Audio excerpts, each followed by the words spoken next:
kayo karon nagpayo ang kamatayan lisod kaayo awak nagawas tanan kalimot na as human as we are afraid na ang fear paralyzes us. That we should not be afraid. Pagbuod sa atong Ginoong Kristo. Mauna ang mga kaibigan ni Kristo, gusto na akong ipakaam ng kabalino. Kung nahandog ko karon, there is a Christian. Kung ako magbiluhan sa ating Kristo, maatong pagkuyan ang akong pinabuhay ng gabulos sa ibugma o panagligtang malulos. Pero every day is an opportunity for each one of us.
Jurif.com.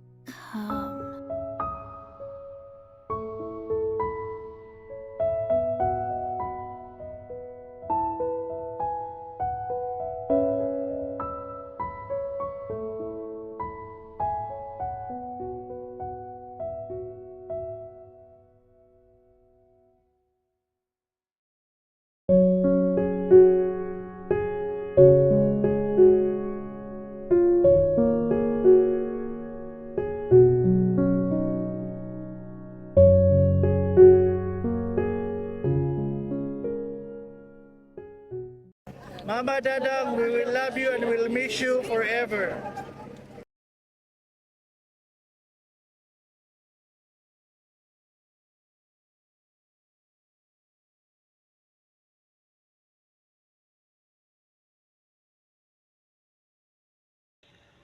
Maayong hapon kanatong tanan, tuod naghimo ko aning video.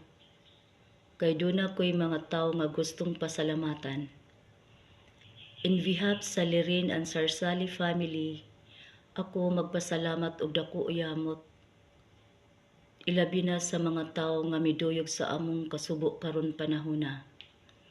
Ang mga tawo nga mihatag og financial support, emotional support, ug spiritual support.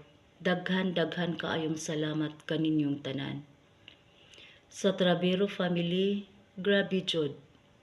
Saying thank you is not enough to express my gratitude for your unconditional support.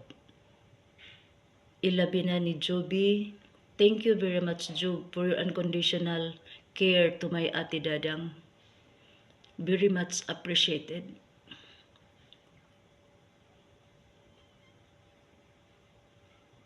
Sa mga anak ni ate, Pilen, Ib, Buging, Andundon, daghang salamat sa inyong pagmahal sa inyong mama. Sa 2 weeks na ako nga stay diha sa inyo, nakita na ako nagiunsa ninyo pagmahal ang inyong inahan. Your mama is so blessed to have you as her children. So, my dearest ate Dadang, paalam te. Dili ka na ako makalimtan. You are always in my heart.